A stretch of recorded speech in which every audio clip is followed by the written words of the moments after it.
নমস্কাৰ সকলোকে। আজি মই দেখাম 5 পৰা 7 মিনিটৰ ভিতৰত আপুনি কেনেকৈ এখন টেষ্টি আঞ্জা ৰেডি কৰিব পাৰে।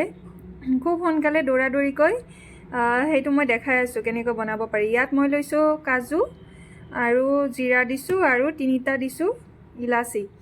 আপুনি জিৰা দিয়ক বা নিদিয়ক, ইলাচি কিন্তু দিবই, মানে অত্যাধিক নিদিব, অকণমান মানে গোন্ধটো যাতে ওলায় তেনেকুৱা পৰিমাণত আপুনি ইলাচি দিব। আৰু এইখিনি মই এতিয়া পেষ্ট বনাই ল'ম। যদি আপোনালোকৰ এইখিনি তিয়াই থ'বলৈ সময় থাকে তেতিয়াহ'লে তিয়াই থ'ব, আৰু যদি তিয়াই থ'বলৈ সময় নাথাকে তেতিয়াহ'লে ডাইৰেক্ট দিলেও পেষ্ট হৈ যায়, কিন্তু মানে মেচিনটোৱে অকণমান কষ্ট পায় আৰু সেইটোৱে। বাকী প্ৰচেছটো দেখাই আছোঁ। ইয়াত দিম এচামুচমান বাটাৰ,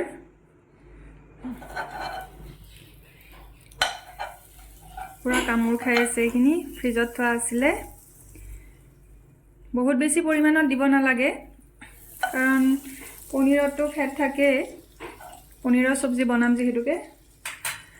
এইখিনি বাটাৰ দিলোঁ, আৰু ইয়াত বিচাৰিলে আপোনালোকে এপিচ ডালচেনি, এইটো নিদিলেও কথা নাই, যদি ফ্লেভাৰটো ভাল পায় এপিচ ডালচেনি দিব।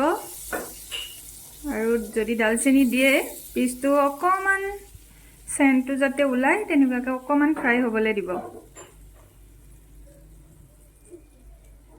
এতিয়া ইয়াত দিম পেষ্ট কৰি লোৱা কাজুখিনি। একেবাৰে গাখীৰৰ নিচিনা হৈ গৈছে, দেখিছেনে?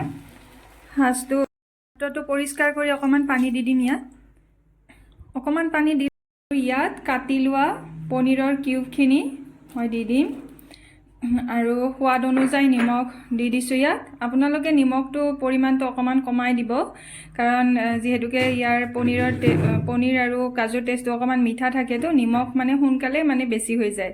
আৰু ভালকৈ জুইৰ তাপটো বঢ়াই দিম, ভালকৈ এটা উতল আহিব দিম। ইয়াত উতল অহাৰ পিছত কেনেকুৱা হয় দেখিবলৈ মই আপোনালোকক দেখাই আছোঁ পিছৰ পৰ্যায়ত। আৰু এই চব্জিখন যদি কোনোবাই মানে ভাত বোলে নাই, নতুনকৈ শিকিছে ভাত আঞ্জা বনাবলৈ, তেনেকুৱা শিকাৰো কাৰণে মানে একদম পাৰফেক্ট হয়। আৰু যদি কোনোবা কয় যে মই একো বনাব নাজানো, তেওঁলোকেও মানে নাজানো বুলি ক'ব নালাগে, এই চব্জিখন মানে বনাব পাৰিব। খুব সহজ আৰু খাবলৈও খুব টেষ্টি। ফাইনেল লুকটো দেখাই আছোঁ। আৰু এয়া চাওক, মই পাত্ৰত ওলাই ল'লোঁ, কেনেকুৱা হৈছে। এনেকুৱা নিজে নিজে মানে ঠিক হৈ যায় বস্তুখিনি। আৰু চব্জিটো আপোনালোকে পোলাওৰ লগত খালে বেছি টেষ্টি পাব খাবলৈ, আৰু নৰ্মেল যদি জহা চাউলৰ ভাতৰ লগতো খায় তেতিয়াও মানে ভাল লাগে খাবলৈ। আৰু মানে যদি ভাল লাগিছে এটা লাইক আৰু কমেণ্ট কৰি দিব, আৰু শ্বেয়াৰ কৰি দিব দেই। আৰু মানে এই পনীৰৰ চব্জিখন ট্ৰাই কৰিব।